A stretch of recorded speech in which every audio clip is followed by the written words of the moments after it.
Welcome back into the Rounding Third podcast. I'm Nick. We got Harrison and Sean again tonight. How we doing, fellas? What's up, boys? Awesome. Not a whole lot. Before we get going, make sure you follow us on Facebook. You can subscribe on YouTube. You can also listen on Spotify and Apple Podcasts or wherever you get your podcasts. All right. Leading off, let's just jump right into the Cincinnati Reds win streak and the 12-game heater they just went on. The Braves finally snapped it. But, I mean, they got Joey Votto back. He has come back with a vengeance, man. Whew, the Reds have been must-watch TV. Ellie De La Cruz hits for the cycle. Kid goes from home to third in about 4 seconds flat. He is so fast. He knew he needed the triple, and he's like, nah, okay, I'll just turn it on and go. And got there. He could have beat it standing up, too. Totally. And I'm not knocking him for sliding, but, I mean, he could have beat that standing up. Yeah. Yep. I mean, not only did De La Cruz hit for the cycle, he totally overshadows Joey Votto's 2-home run, 4 RBI game. Like, no one's talking about Joey Votto's comeback and has hit 3 or 4 bombs already. He is rejuvenated by this Reds team.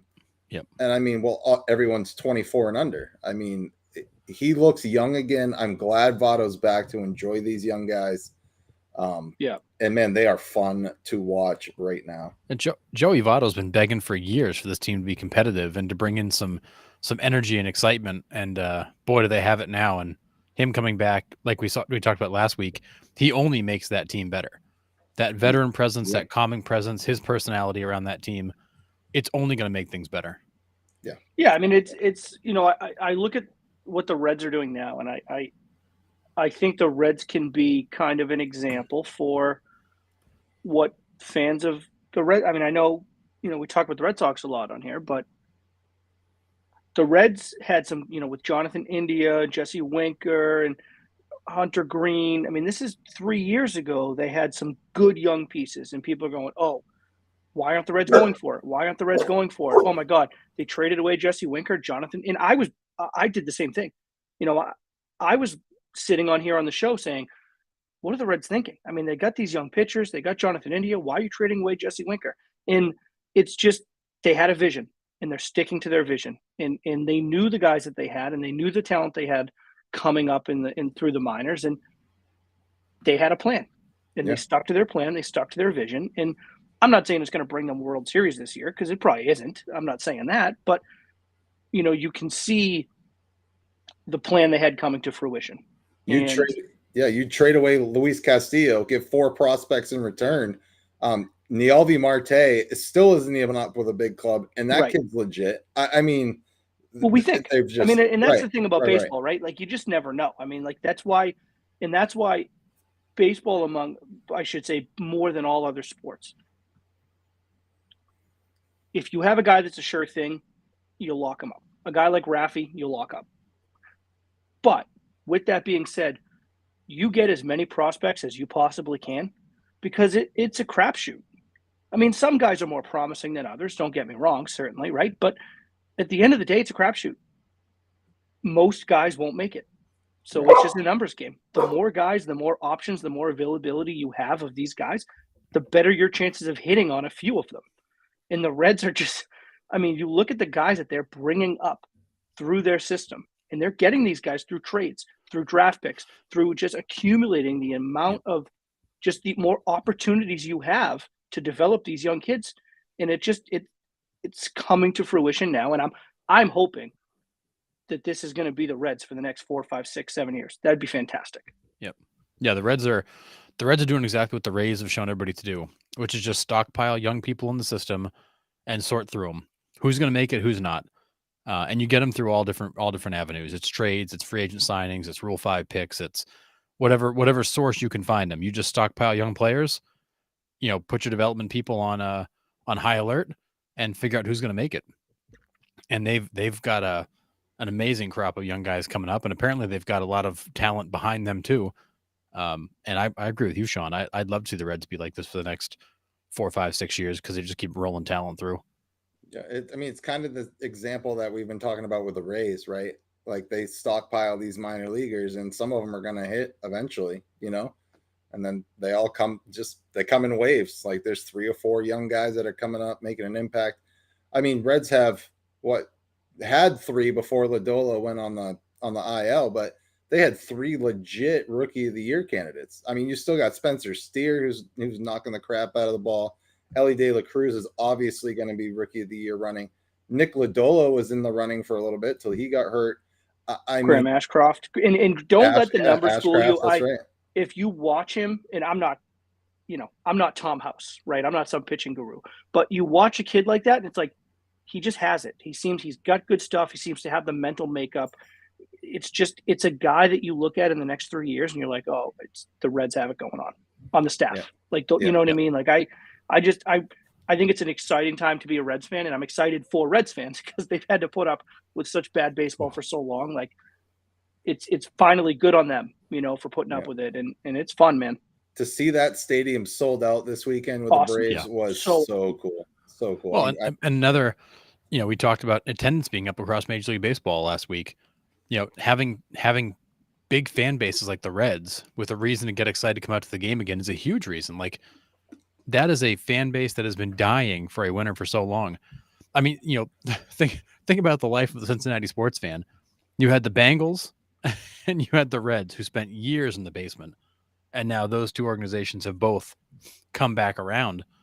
It's good to be a Cincinnati sports fan again. And the fans are showing it. If you put a good product out there, they'll come. Yeah, and they're showing up in droves. They're excited about that team, and they should be, because that is a fantastic young team with a lot of upside. Yep, absolutely. So I mean, I'm still watching my Diamondbacks, don't get me wrong, but I have found myself tuning into Cincinnati Reds like quite regularly lately. I mean, it's a blast. So, all right, let's switch gears a little bit and talk about what is happening in the replay booth here. I have no clue what's going on. So first instance was the Red Sox and Twins in Minnesota. There's a play at first base. Caleb Ort is going over to cover first base. And listen, I'm a Red Sox homer. I can be sometimes, but Caleb Ort totally whiffed on first base. I mean, whiffed it, not even close. Didn't even attempt to step on the base. No. The ump calls him out. Minnesota rightfully challenges the call, and it comes back saying the runner was out. I mean, there was clear evidence he missed the base. Like, it wasn't even close. And somehow they still came back with an out. And everyone's just sitting there scratching their heads. Like, Did they give any sort of explanation, or they just simply said the call stands, he's out? Yeah, that was it. Just the call was confirmed. He's out. Confirmed or stands? Oh, sweet. Confirmed. You spill? Yeah, just dropped it. What are you gonna do? Right. Yeah, happened. Yeah, that's why I still use the sippy cup. For sure, dude. I cap mine every time when I go to shut it. But yeah, I mean, it was just brutal. And then on top of that, they have the play in Texas, the Jonah Heim play in Texas. This one's terrible. He's standing in front of home plate, clearly giving the runner the back half of home plate. He reads the bounce and shuffles his feet to the back, now giving the runner the front half of the plate. And they call they call lane violation or whatever the call is now at home plate. That he didn't give him the running lane or the plate, whatever they call it. And Bruce Bochy comes unglued. Jonah Heim's sitting there with his hands up. Like, how did I not give him the plate? Like, I don't understand. It goes to the replay official. And again, like, even the announcers are sitting there like, but that one was him different because they called him out. Right. And then they play it. Right. So that was different than Caleb Ort was just a bad call live. Yep. Right. They then went to replay and somehow upheld. The Jonah Heim one, to me, is more concerning because they called him out. The umpire live was there at the plate, watched it happen, called him out. Right. Chicago challenges it. Then they go to replay, and then replay overturns it and said that it was a lane violation, which to me is more troublesome. Like And any sport, when we talk about any sport, man, that has replay, to me, like the official that's live, watching it live, that's there, should always, always, always get the benefit of the doubt. Always. Yep. And the fact that he called him out at the plate, they went to replay and replay overturned it, to me that's a bigger problem than the Caleb Bort one. Not only that, was the runner was out by 20 feet. Like it wasn't even a close play. Yeah. Like, I mean, it was just. But you also look at what that rule is intending to prevent. We want to prevent the Buster Posey type injury, so that's number one. Yep. Number two, runs are good. We want more runs versus less runs, so that's fine too. Neither one of those scenarios was ever in play in that particular play, right? Jonah Heim did everything he was supposed to do, he was supposed to do defensively. I mean, you laid it out, Nick, right? He's on the front half, then he gives him the back half. He doesn't step in front of the plate until he has the ball, which is very clearly in the rules. When you have the ball, you can block the play. He did nothing wrong. No. That's a problem because I thought they made the original call correct, and then they went to replay, and then they overturned it. And that, I think that's an issue. That's a great point. Yeah. I just don't know, like, what they're watching. And if they want to pay me to do that job, I will clearly sit there and watch baseball all day and make those calls. 1,000%. Because, I mean, that one was really obvious to me. And in all my years of baseball, I've never seen Bruce Bochy lose it. And I know it took him a half hour to get up to home plate. He looked he looked hilariously in pain. But he has a valid beef. Like Bruce Bochy doesn't come out of the dugout unless there's legit something going on. Bruce Bochy's not Aaron Boone, who's gonna like argue over like the color of the umpire's shirt. Like he's only coming out if it's really a bad call. Yeah, I couldn't quite get past that one. I don't know what happened.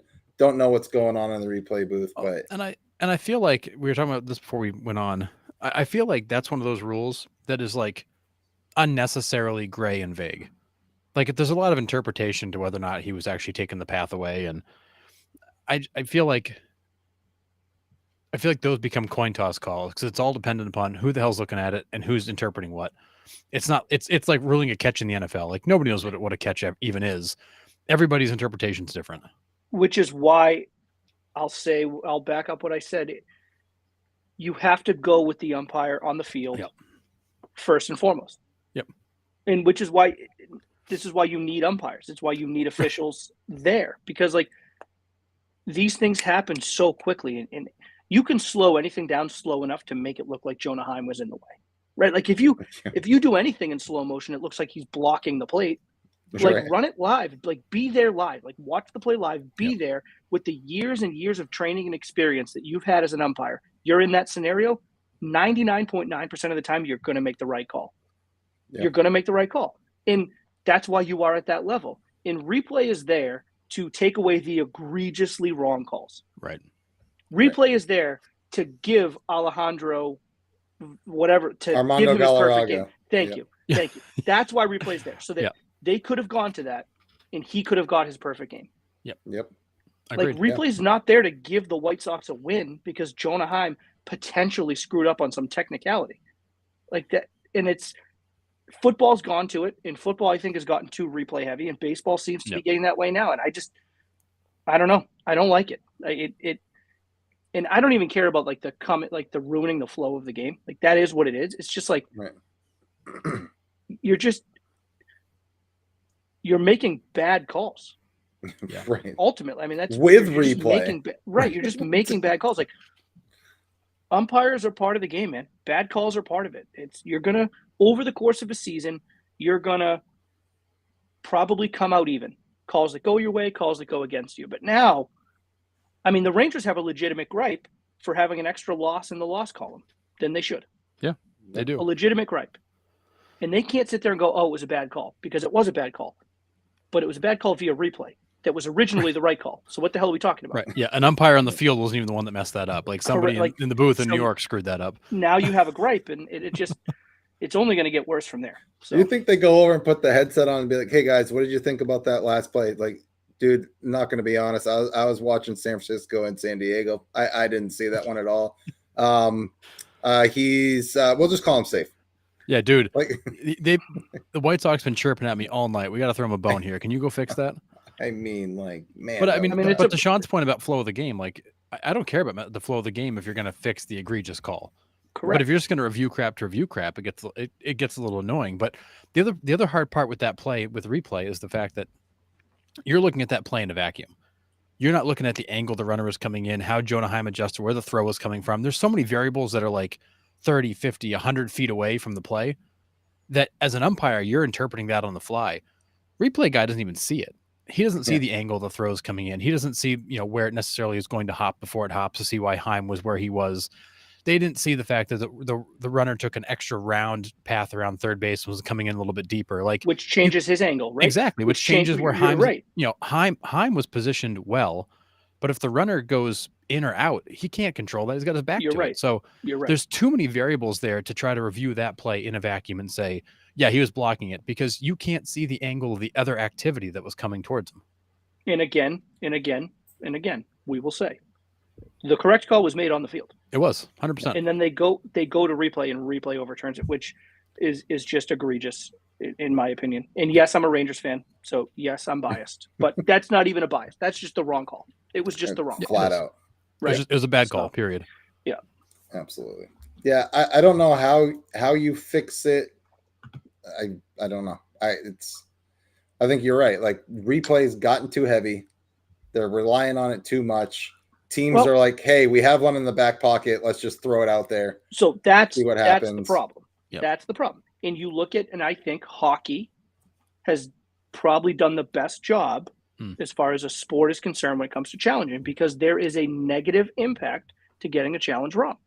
Yeah. If you challenge something in hockey and you get it wrong, you take a delay of game penalty.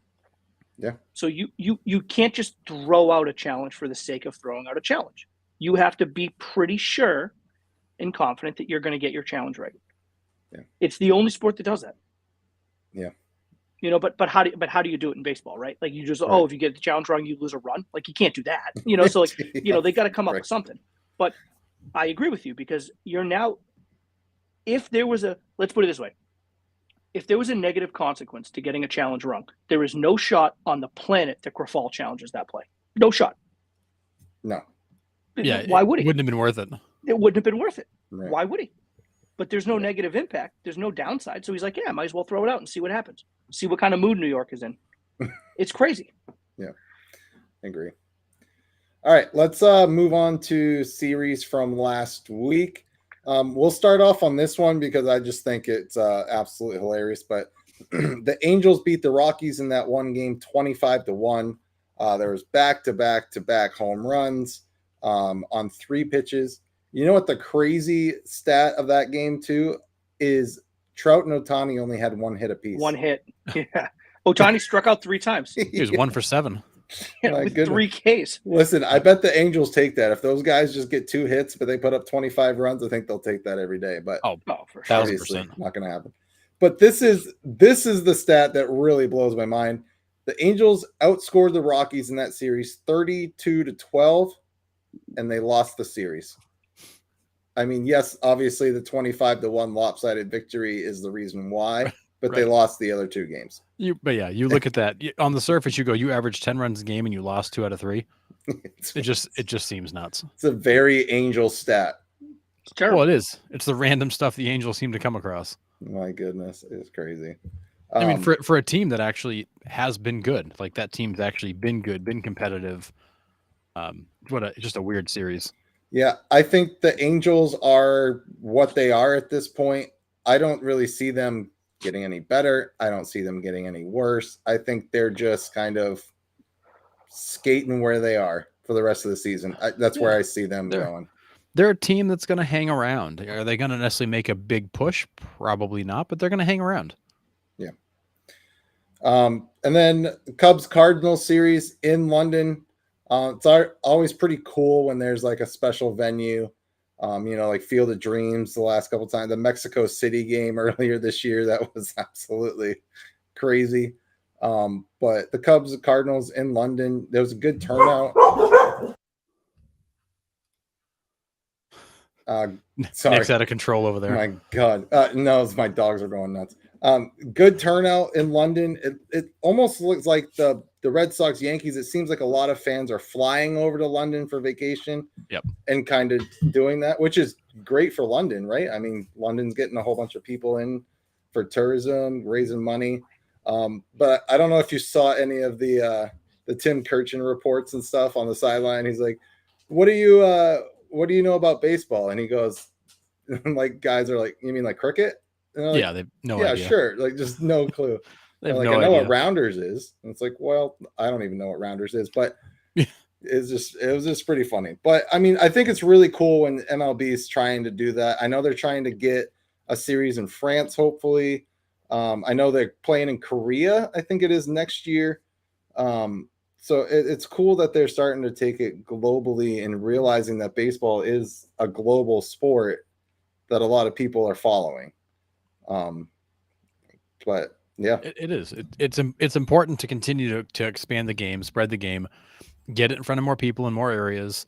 You know, as we saw with the World Baseball Classic, there are a lot of countries out there that are diehard baseball fans, and they'd love to see Major League Baseball come their way. They've got their own professional leagues, but you know, nothing is quite Major League Baseball. And getting to see these guys live is a big deal. So, you know, London is an odd choice because it's not really, as we saw, you know, Great Britain really doesn't invest much in their baseball or their uniforms.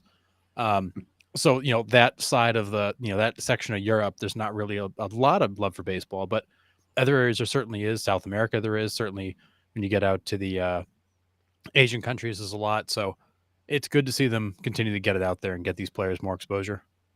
Yeah, absolutely. The series itself, game one, Ian Happ hits 2 home runs and just the Cubs roll all over the Cardinals. Yep. Cardinals are another tragic story of baseball. Oh, Sure are. it's so sad, man. Cardinals came back in game 2 and actually like scored some runs. They looked like the Cardinals team of old.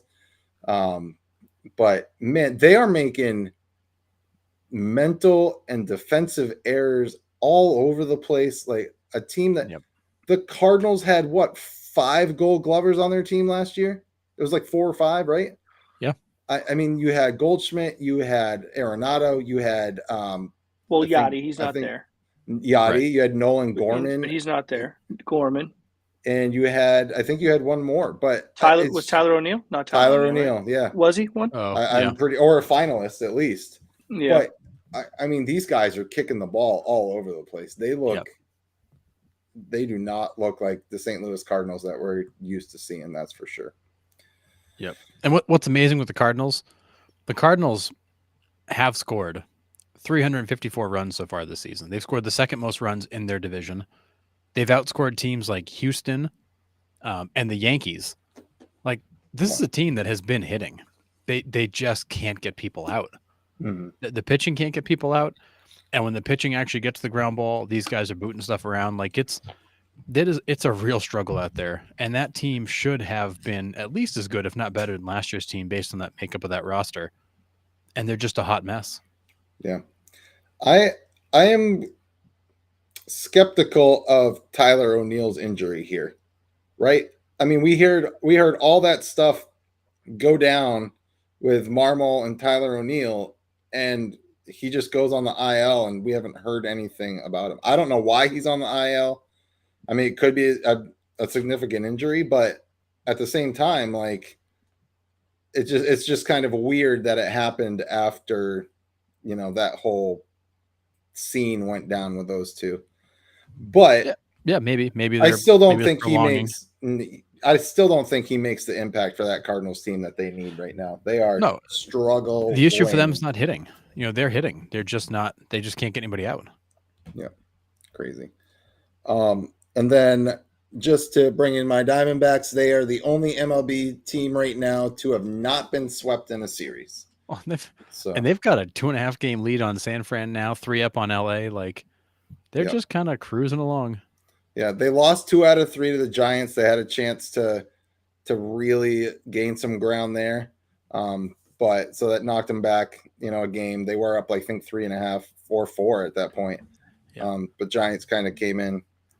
And then they saved like the last game of that series. But and don't look now, Nick. Your Cincinnati Reds are in first place. Cincinnati Reds. Are they going to be your team to follow that's non-Red Sox, Harrison? They will not be, but I will be watching them. And in other news, the Pittsburgh Pirates continue to struggle. They are lost 9 of their last 10 again. That is a roller coaster ride of a team. It is. They're really now 5.5 games out. Yeah.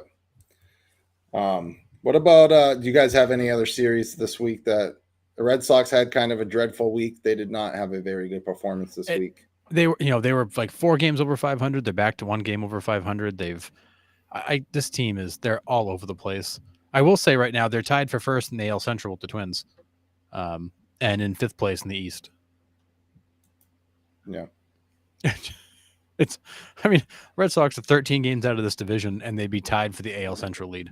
Yeah, the AL Central is brutal, but it's horrendous. But yeah, the Red Sox had a dreadful week.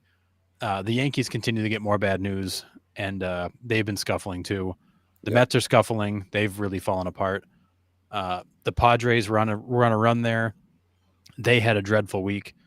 That team continues to struggle to figure out what's going on. Yep.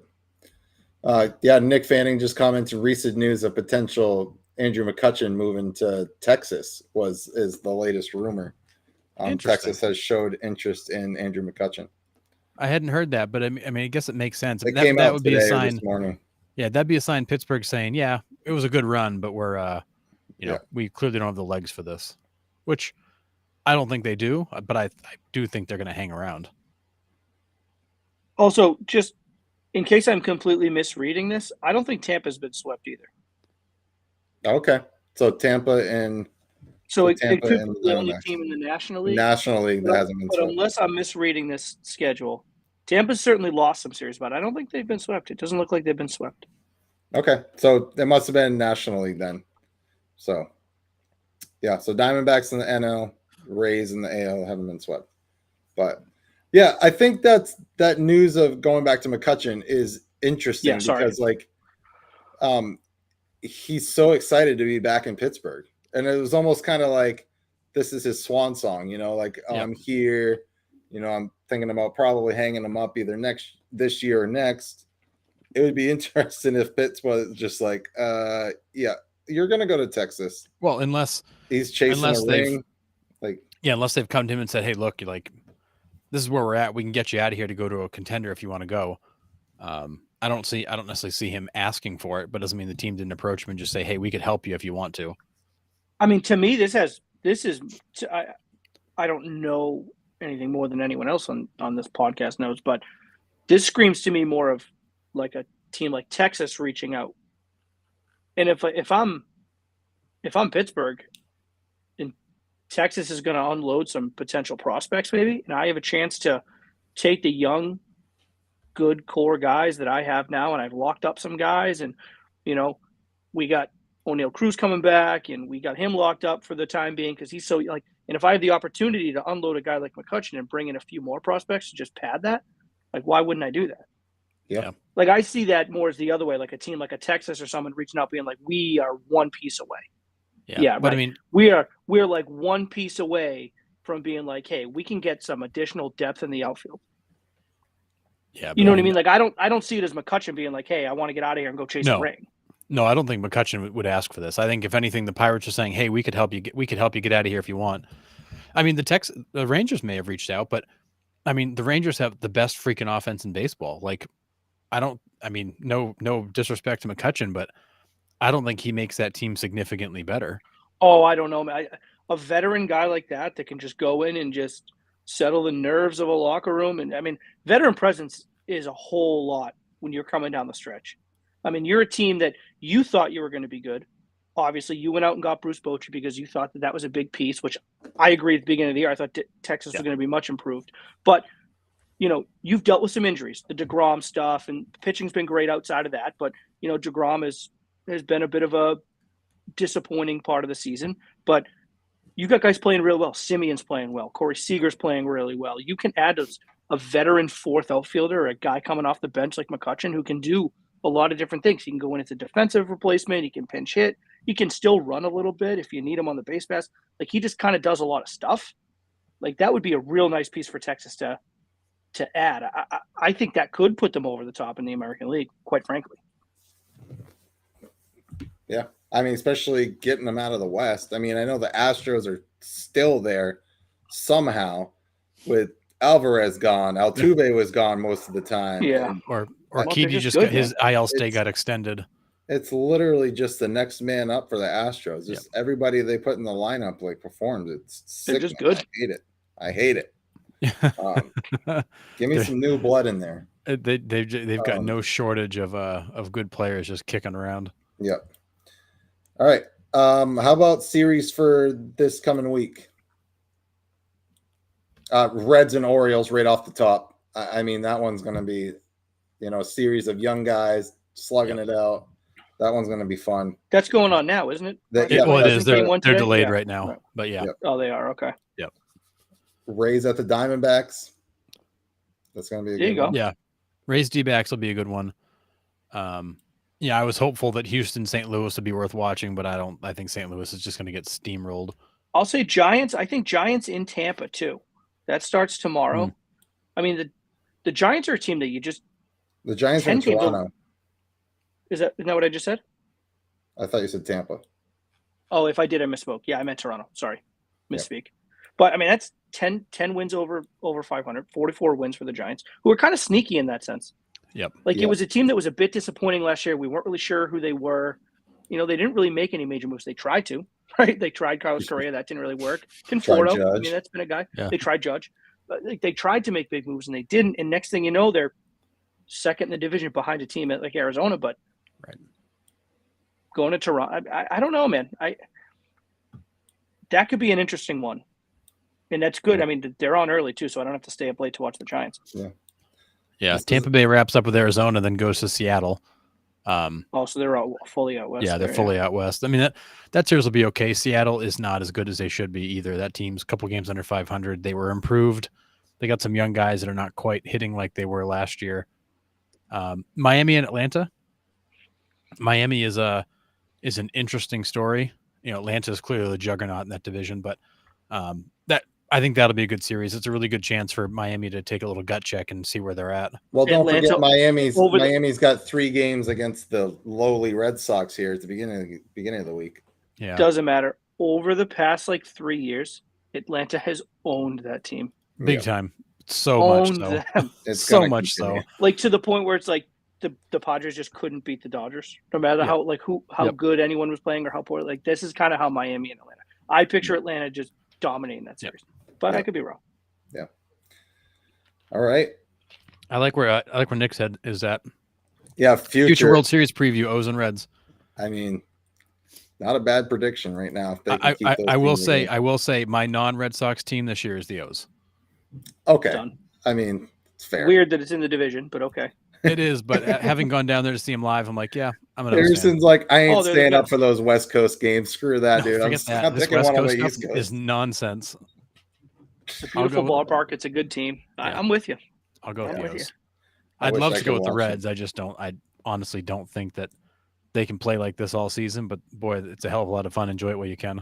Well, it was funny when we just harken back real quick to De La Cruz hitting the cycle, right? We started the show off with, and it was so funny. So I didn't see it live, so I wasn't watching the game live, but I certainly got the update. So I tuned in, saw the highlights, all that stuff. And when he got the triple to lock in the cycle, and he's like standing up, he's celebrating with the bench, and the guy, I think it was the radio broadcast that was dubbed over, and the guy that did it, I don't know his name, but he's like, O'Neal Cruz has been in the big leagues for 3 weeks, and he did something that the Reds haven't done in 37 years, which is have someone hit for the cycle, which is crazy. Yeah, Eric Davis. I mean, this Yeah. guy has done nothing but come up and just be incredible. Well, and so you'll love this, Sean. We were talking about this before we got on too. So you look at the players of the week this week. You had Luis Robert in the American League, who absolutely terrorized the Red Sox, and then Ellie De La Cruz in the National League. In his second full week in the big leagues, he's the player of the week. Like, this guy continues to do stuff that nobody in Cincinnati's done for an extremely long time. Forever. Like, second full week in the big leagues, he's a player of the week. Hits for the cycle, like instant energy, instant excitement. I hope he does this forever, but Yeah. my God, is he fun to watch? And then when he gets that base hit, he hits the ground ball to Abreu down the line and beats him to It first just base. beats it Like, out. there's not much this kid can't do. He It's runs crazy. like a gazelle. It's like Oh I my don't think his goodness, feet he's ever hit so the ground. fast. It doesn't No. make any sense. No. He takes like 3 strides and he's there. His secondary lead, he's standing on second base. It's like, I mean, crazy. crazy, man. Like a whole nother level of athleticism this kid's got. Yeah. I used to like, my friends are all like, dude, like in my prime, I was pretty athletic. And they're just like, you're one of the best athletes I've seen. I'm like, dude, I'm not even near the top 10% of athletes in this world. Like, I'm not even sniffing the top 10%. Like, Oh, dude, these guys are freaks. ridiculous. Yeah. It's Freaks. crazy. Yeah, it's unreal. All right. Nick Fanning, wild that Eric Davis and De La Cruz share the same number too. Yep. What was really cool about that is, do you know who scored on Eric Davis's triple to lock in his cycle? No. It was Barry Larkin. You know who I was going to announced? guess Barry Larkin. Yeah, Ellie De La Cruz's Barry Larkin announced De La Cruz cycle. He's in the booth for it. Oh, no wild. kidding. So that was cool. That's wild. All the points of connection here. Yep. All right, here we go. 7th inning stretch trivia time. Viewers, you can chime in too if you know the answers to these. And we've not even been given the questions yet, so we're just as Right. blind as you all are here. So here we go. be gentle. The past 5 years, you have to give me the home run leader, the season home run leader for the last 5 years. Go. Jesus. Oh my lord! Like who just Well, led all Aaron of Judge. baseball? Aaron Judge, So last year. Yep. I feel like Nelson Cruz was in there one of those years. Nope. Oh really? So Goldschmidt? hold on. So So you have to Judge give is- it. Okay. So last year, 2022, Right, 2021, let's do the name. Let's 2020. name it out. All right. So 2022 is Judge. 2022 is Judge. Okay. So now 2021. There was 2. They tied. Oh jeez. But you can just give me 1 and it counts. Were they both in the American National, one of each? Both in the American. Guerrero. Yep. Flag Guerrero Jr. was Ah. 1. And who was the other 48. one? Salvador Perez, 48. Oh, that's yeah, right. that's right. Sal Perez. Yeah, Okay. yeah. 2020. Shortened Voigt. season. Luke Luke Voigt, Voigt. Brave? his only claim to fame. Oh, Voigt. Voigt. Yeah. 2019. This one's a little tougher. Oh boy, 19. I'll give you a hint. He's raking in Miami right now. Luis Ariz. No. Nope. Jorge Soler. Jorge Soler, 48 in 2019. For And the then- Braves? For that one, Soler might have been with the Where Royals. So might the have been with Royals the have had Royals, 2 of them in the past 5 years. I think so. I think he might have been with the Royals in 19. He may have been. 2018, Oh, God. Oakland A's. Outfielder. Oh, and so not Olsen or Chapman. Nope. Oh, You got him. 2018. Come on. Cespedes. No. Oh man. He also outfielder. shares the name with an Oriole that's still getting paid but no longer plays. Davis. Yes, Chris Davis. With a K. Oh, with a K. Oh, that's right, the K, Chris. He led Forgot all baseball about in him. home run. He 48. led baseball in home What? runs.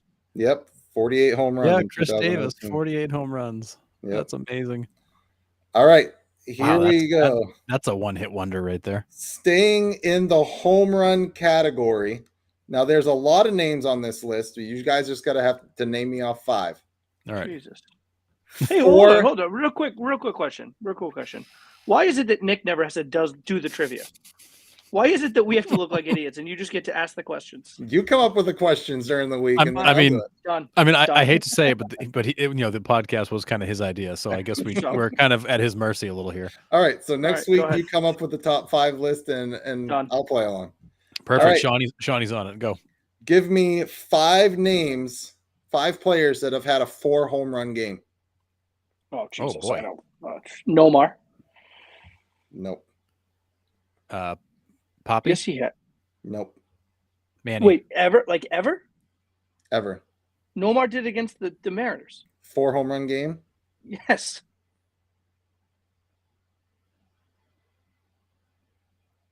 No. Not on the list. Please continue.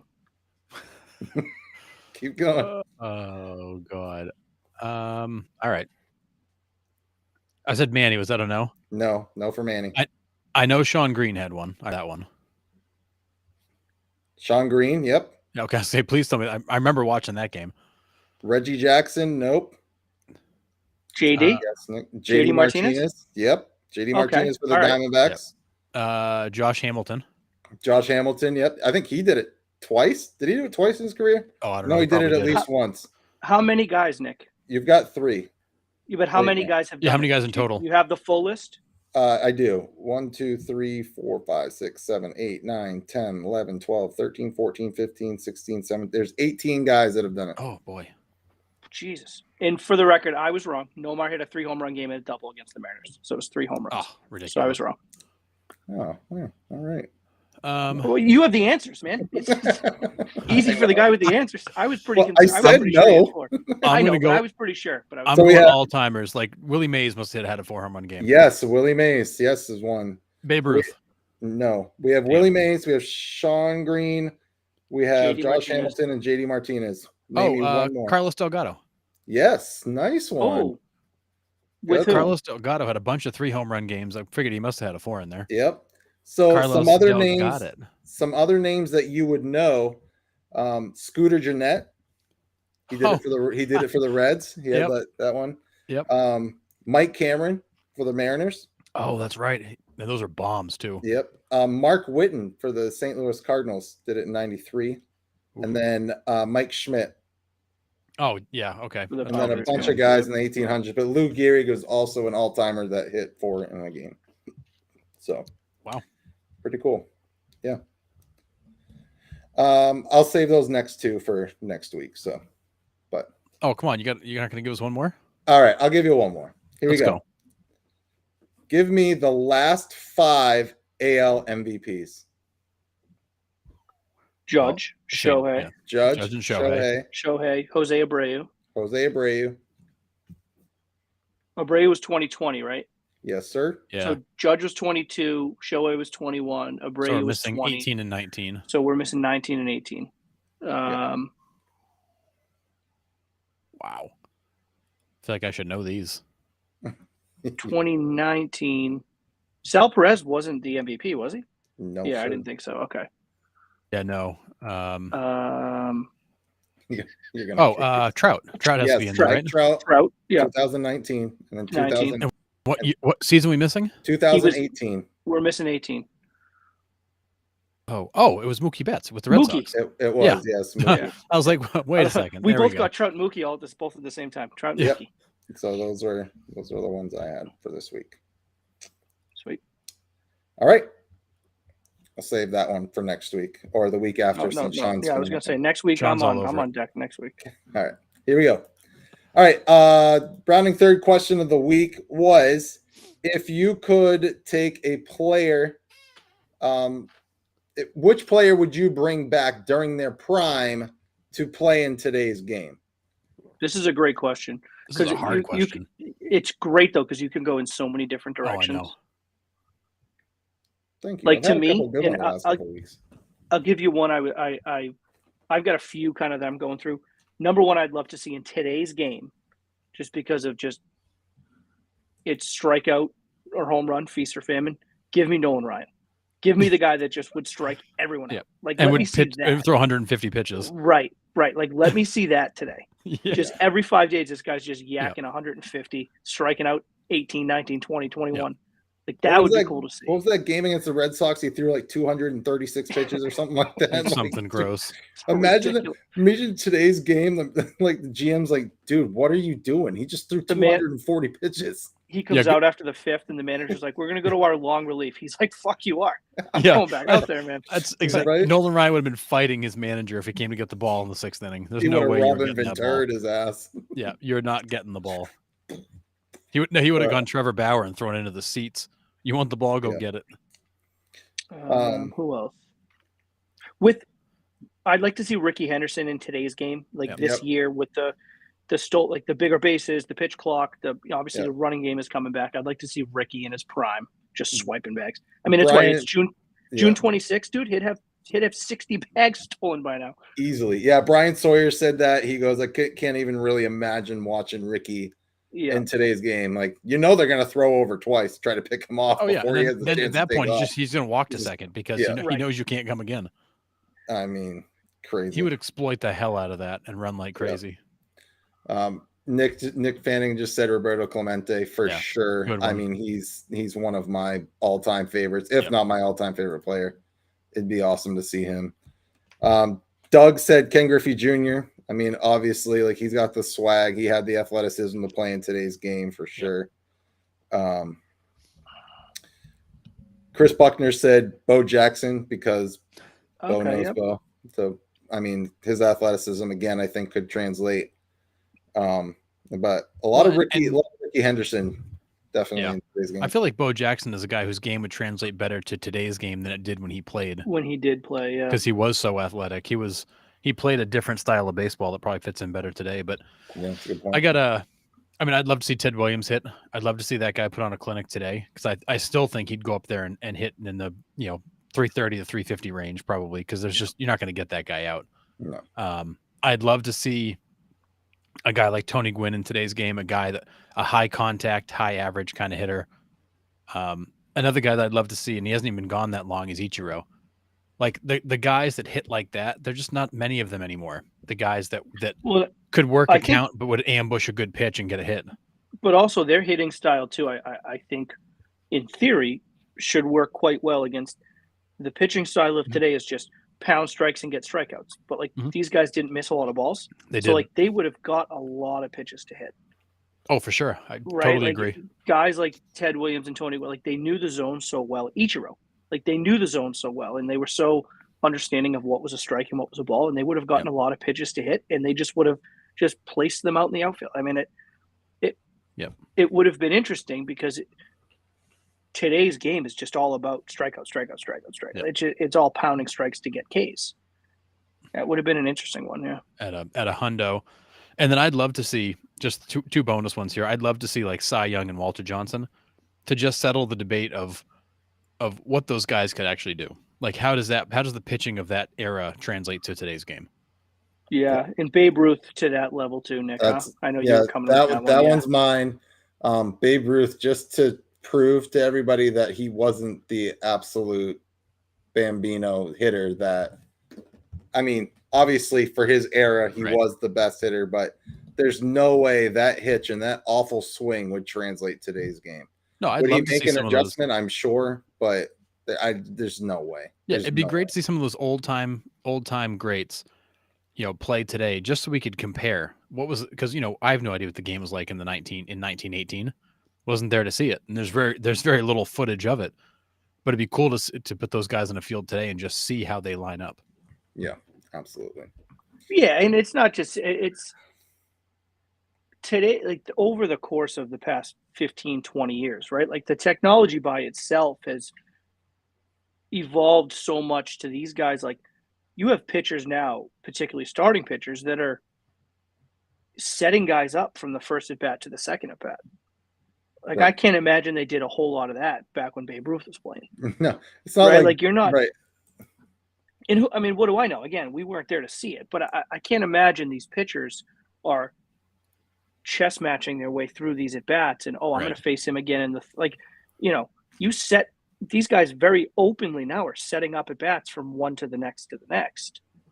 Yeah. Like, and the hitters now have to make adjustments on the fly just as much as the pitchers do. Whereas back then it was just like, see the ball, hit the ball. Right. And it still kind of is, but there's that extra kind of layer of it that I just feel like they couldn't possibly have had that back then, just because how could they? There was no video. Right. You couldn't study pitchers. You couldn't study hitters. Well, after every at bat, every player goes back to the dugout, picks up an iPad, and scrolls through that at bat. It's just... And Babe Ruth's workout regimen was 12-ounce curl with a cigarette behind it. Right. Yeah. Totally different. Crazy. So. Nick, even if he was real. I'd love to see Satchel Paige light people up. Yeah. I'd love to see a guy like Bob Gibson come back and pitch today. Yeah, for sure. A guy that would go 9 innings, fight like hell, and hit you in the face if you didn't like how you were looking at him. I still love seeing that today when somebody does it, but not in the face. But I like a good beanball war. Yeah. Oh yeah. Gibson would not be afraid to throw up into any of these guys. Aaron Judge, 6'7", don't care. I was just gonna say because I'm not in the batter's box. That's I was just gonna say because you're getting hit. That's why. Yeah. Exactly. All right. Anyways. All right. Heading home, we're gonna wrap up some other news for this week. highly, highly, highly disappointed in Nike and these Pittsburgh Pirate Connects uniform. My Awful. God. I like the hats. I don't like the jerseys. Yeah, jerseys The are hats awful. are awesome. I like the hats. Again, they had to come out and explain the history in the jersey, which they did put the bridge in, they did put the Steel City in, but it's in like a small, tiny paisley design that you can like barely make out in the uniform, and it just says "puh," which is like the sound I made when I saw them, like PGH across the chest. Like, I mean, goodness, terrible. They're bad. I'm not sure who designs these, but they need to find somebody new. Love the color. I love the color schemes. I've always liked the black on the yellow. I love those. But I mean, come on, guys. I think it's just kind of like we were talking about last year, is like we're setting the bar too high for these, because like we get more bad ones than we get good ones. And it's just, I don't know. Just not a fan. When you have to come out, like I said, and explain the history behind the uniform after you've released it, you're not getting the whole City Connects part of it, I don't feel. But yeah. All right. Injuries. Aaron Judge reports come out that he has a torn ligament in his toe, and there's no timetable for his return.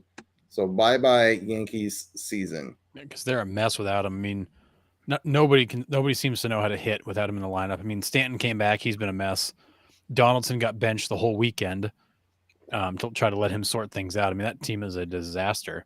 And if he's not coming back for the rest of the season or for quite a while, you should just mail it in the Bronx. Yeah, pretty brutal.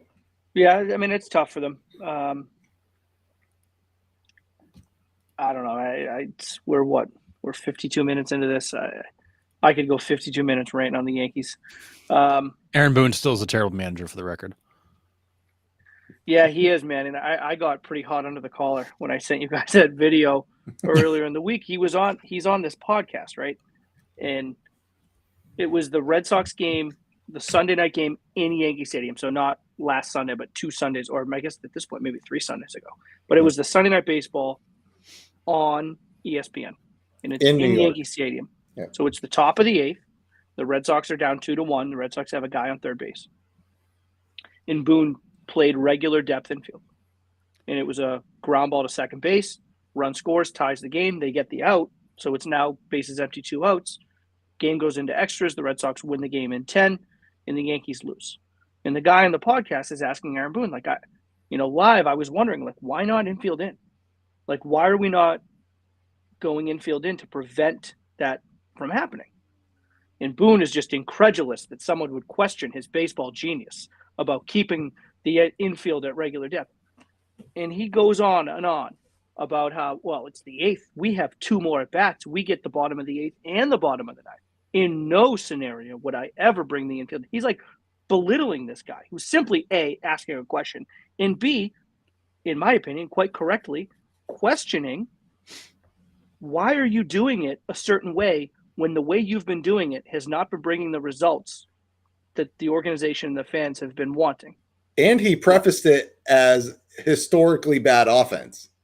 I think that when the question was posed, he goes, with the historical poor offense that your offense is on, why did you keep your infield back? And that was the major point that I had, was I don't think Boone is dead wrong. Like, I think there's definitely some room for conversation back and forth and for an argument to be made either way. But for Boone to sit there and just completely like scoff at the question is what would worry me if I was a Yankee fan. Because it's like, this guy thinks that he has all the answers. And when you have a manager that thinks he's never wrong and thinks he has all the answers, that's a problem. Because quite frankly, that offense is terrible without Aaron Judge. And I don't care if you gave them 7 more chances at bat. If I had a lead in the 8th, I'm trying to preserve the lead. That's it. I had a lead. The game was not tied. If the game was tied, the infield stays back. But I had a lead in the 9th, or I'm sorry, the 8th. I had a lead in the 8th. I have an opportunity to preserve the lead, I'm going to at least discuss that opportunity. And it just, the Yankees are frustrating, and I hate the Yankees. I'm a Red Sox fan, but like they're still frustrating to watch because it's a team that we week after week we say it. They're talented, they got great hitters, they got great players, but it's a lineup of just the same guys. They're just all Kirkland brand Aaron Judge, and then without Aaron Judge, you're just not that good. You're just not that good. Yep. So him being out for an extended period of time with no timetable is frustrating and quite depressing if I were a Yankee fan. Yeah, I mean, and you had Aaron Judge last year for 158 games, and now he's on his third IL stint of the year, and this one's going to be an extended one. This is not the season the Yankees had figured out. I mean, they brought in Rodon, Judge was back, like everything was going to be great. That was going to be a force in the East. Didn't have Rodon. You've had Judge in and out. You've had Stanton out for a while. You've had Donaldson's been a mess and out.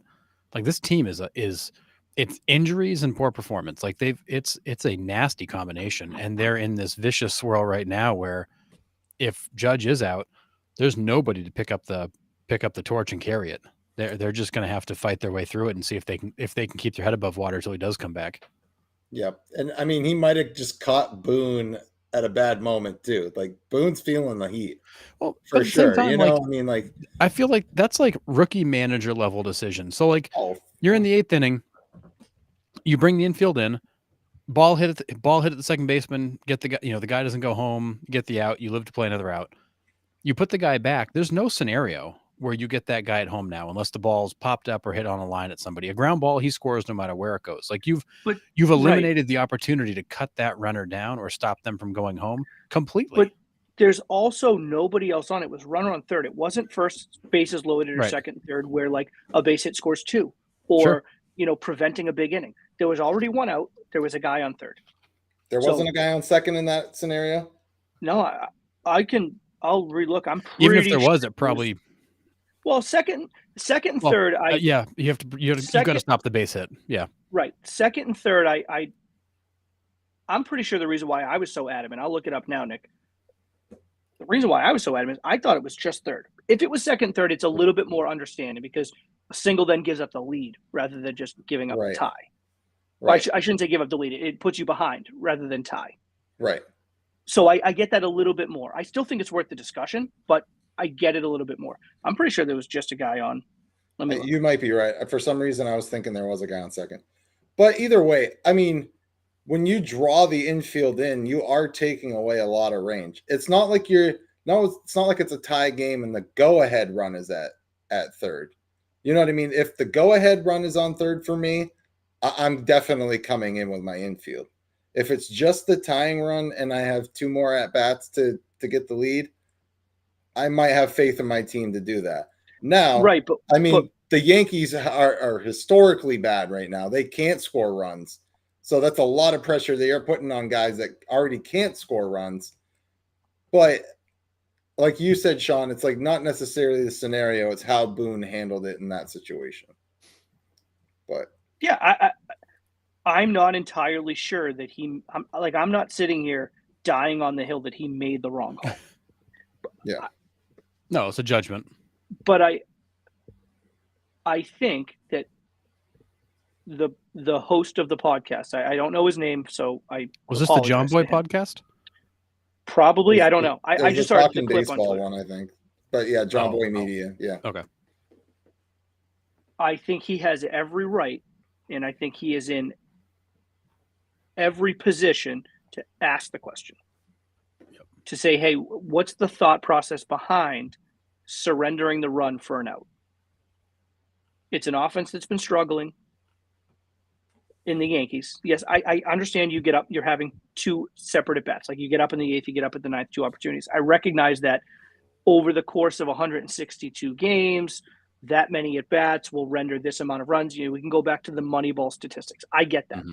But in the stretch where you are offensively, why do we not? It was runners on second and third. It was second, third. Okay, so that I get that a little bit more then, because a single then gives a potential to face a deficit. But if you're that confident in your offense, right? If Boone is so confident in his offense that he was answering the question, a 1-run deficit because you have 2 opportunities to hit. Yeah. You know, I mean, you could turn it away. You could turn it around both ways. But if there is a guy in second, then I understand it a little bit more. I just, again, wasn't necessarily thrilled with the way he went about the question because he scoffed as though it was the most ridiculous question of all time. It's like, He did. it's a valid question, man. Like, that's it's just considering you didn't have 2, but you had 3 opportunities to hit and didn't score another run because you lost in 10. Right. So your offense that you're so confident in had 3 opportunities to hit. You couldn't scrounge 1 run across the plate. Yeah, if you're banking on that offense to bail you out in a game right now, they're not going to do it for you. This is not that season where you give that offense the con to get you through something. They're just not going to do it. Yeah. Right. All right. Another major injury. Gio Urshela for the Angels goes down. He's out for the remainder of the season with a pelvis fracture. I did not see how this happened, but my goodness, you had to do something. I don't know if he got hit by a pitch in the hip and they're counting that as a fracture because he either chipped a hip bone there on the midsection or what. I didn't see it, but I just saw that he was out with a fractured pelvis. That's ridiculous. And he was having a really good season for them too, which is tough. It's a tough one. All right, let's switch gears here to the College World Series real quick. Let's start with LSU's game to get in against Wake Forest to get into the championship game. The first time I've ever Sorry, real quick, Nick Urshela. Yeah. In that June 15th game when he went into first base and fell and got kind of wiped out and fell, that's where he did it. Ouch. He was going in hard into first base, got tangled up, hit the ground, and that's when it happened. Dang. That sounds miserable. Yeah, trying to beat out a grounder. I remember him falling. I just didn't think it was bad, but apparently it was. Sounds miserable. All right. So yeah, College World Series. We're going to talk about LSU against Wake Forest to get into the championship game. 0-0. This was a pitcher's duel the entire time. Scanes for LSU might be the best pitcher in the country, pro or college right now. This kid is ridiculous. Just he's got batters. He's got triple-digit heater with a wipeout slider. His changeup is filthy. He's like, isn't he like 6'5", 6'6"? Like he's tall. He's a big dude. Boy. Yeah, he's a big dude. And he just slings it. It is insane. And another guy that throws really hard, but doesn't look like he's really trying that hard. Yeah, crazy. But it's 0-0 all the way to the 11th inning, and former NC State Wolfpack product Tommy Tanks sends LSU to the championship with a walk-off in the 11th. Just absolutely tanked one into the bullpen. So LSU goes against Florida in the championship. LSU wins game 1. Florida wins game 2, 24-4. Like absolute just blowout. What a different game that was. Crazy. Yeah, they had like a couple guys with multi-home run games, right? And just hitting the ball over the ballpark. They what was it, 3 home runs in a span of like a handful of pitches or something crazy? Yeah, something like that. Well, this is going to be, I mean, LSU's up what, 10-2 right now? 10-2 right now, LSU, and this is winner take all. If this is the final score, if 10-2 is the final score, which pretty good bet, this will be another scenario where LSU wins the title and Florida scored more runs in the whole series because they had 24 runs in the second game.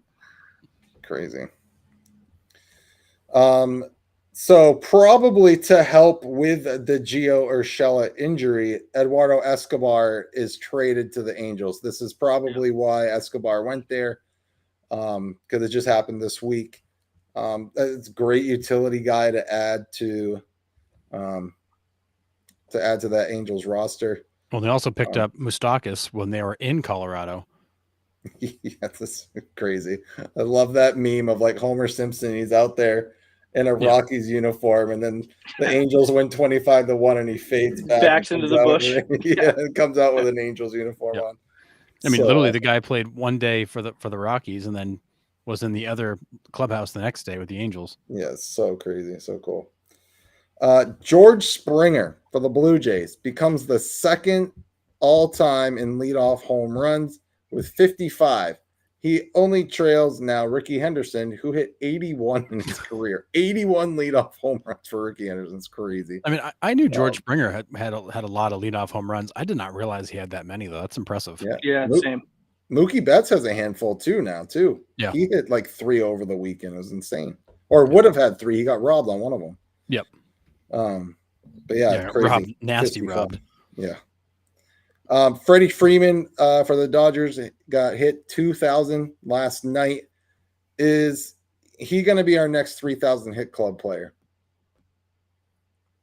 Could be. So he's 1,000 away. I mean, could be. He needs probably, I don't know, man. He needs 6, 7 more seasons of 180 hits, 185 hits consistently over the next 7 seasons or whatever that math comes out to be. Yeah, his season average is about $180, so he's got to give you 6 more seasons to get 7, there. yeah. He could. I mean, totally. He's 33. Is he under contract for 4 or 5 more years? It's a handful of years. I think maybe 5. Yeah. So I mean, so you're talking average pace from Freddie, 188 hits a year until he's 40. Yeah. He could. So he could. He just has to play long enough. Yep. Got to stay on the field. I mean, I'd love to see it. He seems like the coolest guy. Like he just seems like an awesome dude that loves baseball and seems like a great teammate. I'd love to see Freddie Freeman get it. But it's tough to just assume people are going to get 3,000 hits now, man. It's just so hard. Arise might get it this year. Yeah, right. No joke.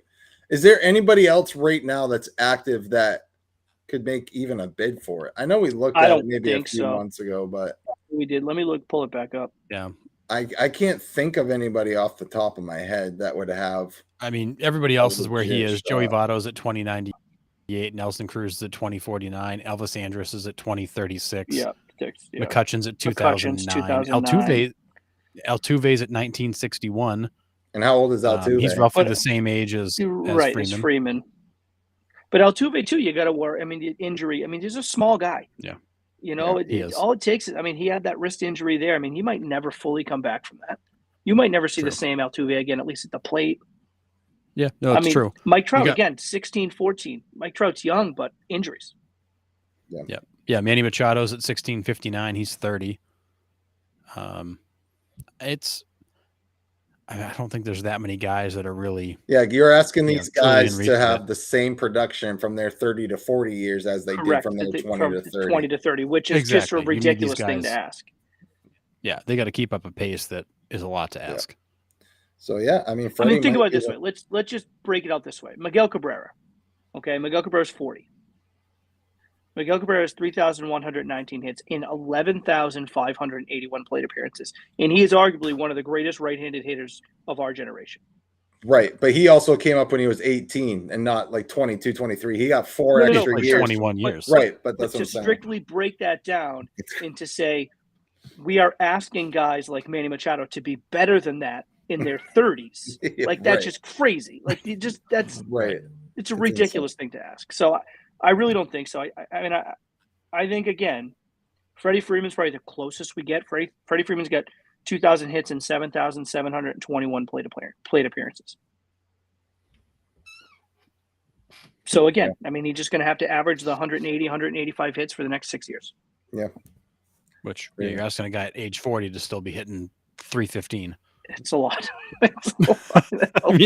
It's as these younger guys. Could he do it? Sure. Average 120 mile an hour fastballs with cut. Like, exactly. I mean, come on. Yeah. Could he do it? Sure. It's a reach though. Yeah. Yeah. Absolutely. Switching to the All-Star game here in a few weeks. J-Rod is back in the Derby.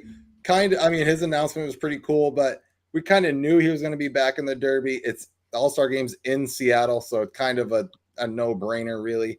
But this was a little bit of shocker, is Mookie Betts is in the Home Run Derby this year. So it said, I was watching the Dodgers and Astros Sunday Night Baseball, and it was actually Mookie Betts' wife that was like, listen, you've done everything else. You've been to the World Series, been to the All-Star game. You got to do the Home Run Derby at least once to say that you've done it all. And I mean, it wouldn't surprise me if Mookie Betts just goes up there and just absolutely rakes. But I mean, what else I could see from Mookie, though? And I love Mookie. I would love to see him make a run at it. I could see Mookie, the format's changed now. It's timed wise versus however many outs you get. I could see Mookie get up there and just hit like maybe like 2 or 3 home runs, but just like everything's like in the gap. It's like, well, that'd be a great double, like, Yeah, because he's just such a good hitter. Like, Yeah. Lights up like, the gaps. yeah, it's just like this is not like just oppo gap. It's like that's not any good here. Right. Like, I could see that from him because he's just such a good sideline to sideline hitter. So we got 6 more spots in the home run derby this year. Who would you guys like to see? I mean, give me Pete. Pete's always a good show Yeah, for I'd it. love to see I'm Pete. sure he'll be there if he's healthy. Yeah, right. True. Pete's always a good show. I'd like to see Yeah, Shohei do Harper. it. Bryce Harper. Shohei again, you Um, think? I'd I'd love to see Shohei. Trout do it, but I Um, just don't think that with his back they want him to. And I'd like to see Aroldis Garcia in Texas. He hits Oh, yeah. bombs. That'd be a good one. Garcia, He that's hits a good one. bombs. Ellie De La I would Cruz. Ellie. love to see De La Cruz. I was gonna say. Yeah. I'd like to see him do pretty much anything there is on the baseball field. Juan Soto. I'd love to see Juan Soto go out there and hit bombs. He But did. He won it last year. I know yeah. I'm saying I'd love to see him go out and hit more Go hit again. bombs Yeah. because they're in Seattle, right? Yes, they're in Yeah, Seattle. it's in Seattle. That's that ballpark's a poke. I'm trying to think of any of like the upcoming guys that would be decent to see other than De La Cruz. He'd be great. The Red Sox say like Connor Wong's actually would be their home run derby participant if there was Yep. like one from each team, which is crazy. But they said his batting that doesn't- practice is like Yeah, that it doesn't, doesn't totally surprise surprise me, but they say He's got that a like nice stroke. Like Yeah. he has a nice He stroke. does. they said his batting practice is electric. Acuna would be a good one. Acuna would be a real good one. Connor Wong. Austin Riley would be a good one too. Connor Wong doesn't surprise me at all because he seems like a really good fastball hitter. It's Yeah. like if you just kind of get him on his toes a little bit with breaking pitch, you get him guessing, he kind of gets outside himself a little bit. But that's he's another reason why I think you get Verdugo doing what he's doing this year. I mean, he's unbereaving right now, but when he's healthy, Verdugo should be an all-star. And I think the all-star voting, don't get me started. That's a whole nother episode. Yeah. But Verdugo's great. Verdugo's an all-star. If Connor Wong can just continue to develop, he's young, still young, continue to develop and become an everyday catcher that the Red Sox believe that he is. And he's got an absolute hose from behind the plate. We've seen that on display this year. Yeah. He can just offensively continue to mature. That turns out to not be a terrible trade after all. Right. It really doesn't. So No. I like Yeah. Connor Wong. Yeah. I like Connor Wong. I mean, to have two out of those 3 guys pan out, Mhm. I'm all for it for sure. Speaking of home, Throw Duran in there. Jaron Duran. Speaking of home runs, though, Matt Olson is on a tear right now, and he took over the home run lead for the league over Yep. Ohtani. He had, what was it, a 4 home run weekend, I think. He was just crushing the ball. I saw He hits. I saw bombs. someone put on Twitter, and they were like, he has more home runs than Ohtani and a lower ERA. Why is no one talking about Matt Olson? I mean, it's true. It's true. That's so good. Yeah, I mean, he's got 25 now. Awesome. Yeah. It's Crazy. 25 home runs, 60 RBIs. I mean, gone are the days these guys that have 25 home runs and 100 at the break. I But know. but that's a lot of home runs. He's What was he's it? What was it that 236. Juan Gone had that? What 125 at the break that one year? 109 at the break. 109. 109. Yeah, at the break. Which, He had like Crazy. 100 on July Unbelievable. 1st. It was insane. It was insanity. which is the other crazy part of that stat is he only ended with 157. Like that's Oh, is that right? Yeah, that's the other end of that stat. That's so crazy. Is like he only drove in another 40 the rest of the year. Like what? That's nuts. Well, that Rangers offense kind of went into a bit of a funk the second half of that season. Crazy. And then the last thing I have tonight, which is kind of a pretty cool stat, with Paul Goldschmidt playing in London over the weekend, he's the first Major League Baseball player to play a Major League Baseball game in 5 countries: U.S., Canada, Mexico, Australia, and then now England. Thought that was a pretty cool stat, but Yeah, it is. just he did. Cool guy for it too, because I like Goldie. I do Cool too. guy for Yeah. that. Yeah, they had him mic'd up, I think, for game 1 in London. That was pretty cool just to hear what he had to say. And I mean, they all know that team's struggling, just to bring that back a little bit. And, he talked about it a little bit. He's like, we're all professionals here. We all know that, I'm not playing how I should be. everybody else, knows that they're not playing how they should be.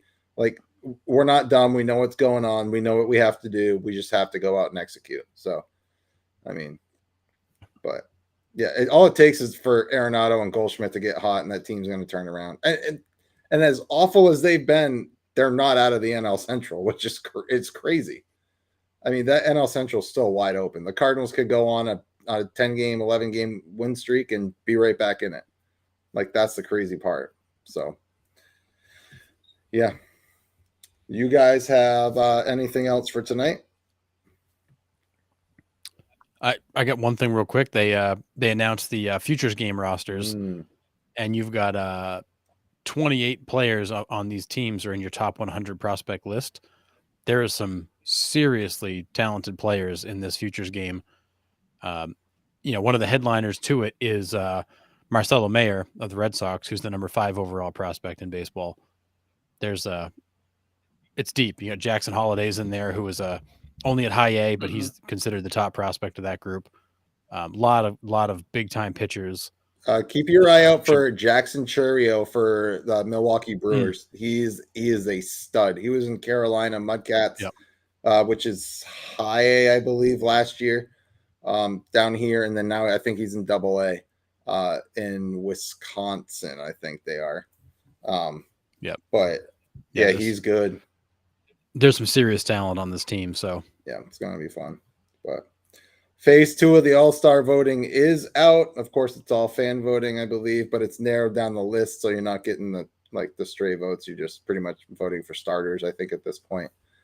But I hope some of the Diamondbacks don't get snubbed, because they've had some great players, put up some good season. Christian Walker, Lourdes Gurriel Jr., Corbin Carroll, of course. They're deserving to be on the All-Star team. Even Merrill Kelly's had a great year. He has. He's been really good. And really has. I was very dismissive of him for the World Baseball Classic. I thought it was like, this is your ace for the USA. And he struggled, but he has been great for Arizona. He really has. Yeah, he has been. Yeah, him and Zach Gallen have been a great 1-2 punch for them out there. And they got a lot of young guys in that rotation just cycling out, trying to find that third. They have Zach Davies. He's a coin flip. He's okay. But they got some young arms that are pitching well for them. Henry is one of them. He's a lefty, pretty good stuff. I think the Diamondbacks are for real. Like, I know I've been high on them, but I think they're gonna contend for that NL West spot. They're not going anywhere anytime soon. Yeah, I agree. They're a good team. Yeah. No, they're good. And one last thing I'll throw in there too is that as soon as the A's got approval in Vegas, San Jose reached out to MLB asking to have the Giants' territorial rights to the South Bay area removed, because San Jose wants to be in the running for an expansion team, or have the opportunity to try to maybe draw a team there. But the way it's 12 years ago, the A's tried to move to San Jose to get a new ballpark. MLB shot it down because the Giants control the rights to that market. And then San Jose is trying to come back one more time to see if they can't get those territorial rights removed so that they at least have a shot. So how did Oakland get the rights then? My guess is because they've been there so long, there probably wasn't an issue. But they can't. And they were on the north side of the bay. Yeah, I was gonna say Oakland's on the other side of the bay than San Francisco. Yeah, and I think that's what Gotcha. San Jose's talking about. They're on the San Francisco side of the bay. Exactly. I gotcha. Okay, I gotcha. Yeah, so Oakland, the Bay Area is always split in two. Oakland's been there a long time. The Giants were there a long time. They had their rights. San Jose tried to slip in when Oakland wanted to move, and they were shut down. Yeah. Dang. Crazy. But for those fans that are mad about the Oakland A's moving, they tried to move once already. They tried to move 12 years ago and got shut down. Yeah. All right. Anything else for tonight? No. That's it. All right. Next week, Sean will come up with the top 5 trivia list. Oh, I got you. Oh, you got me? All I'm right. stumping you bastards. These are going to be All right. ridiculous. I didn't think mine were going to stump you. Who's got the most triples on a Tuesday night in September in league history? No. They'll be fair. They'll be fair. All right. I just want a night off from looking like an idiot. That's all. That's me every night. But anyways. Fair. Oh, God. All right. Before we go, just make sure you like and follow us on Facebook, subscribe on YouTube. You can share our podcast. You can interact. We always throw out a question of the week. We're still pumping out reels, so like them and share them. Get us noticed out there. Still, really appreciate everyone's support through this. Like, it's been awesome. This has been a blast for us three. Hope we are doing a good job for you, relaying some baseball news that we love to talk about every week. So thanks for your continued support. You can listen on Spotify and Apple Podcasts or wherever you get your podcasts. And we will see you next Monday at 8 p.m. sharp. See ya.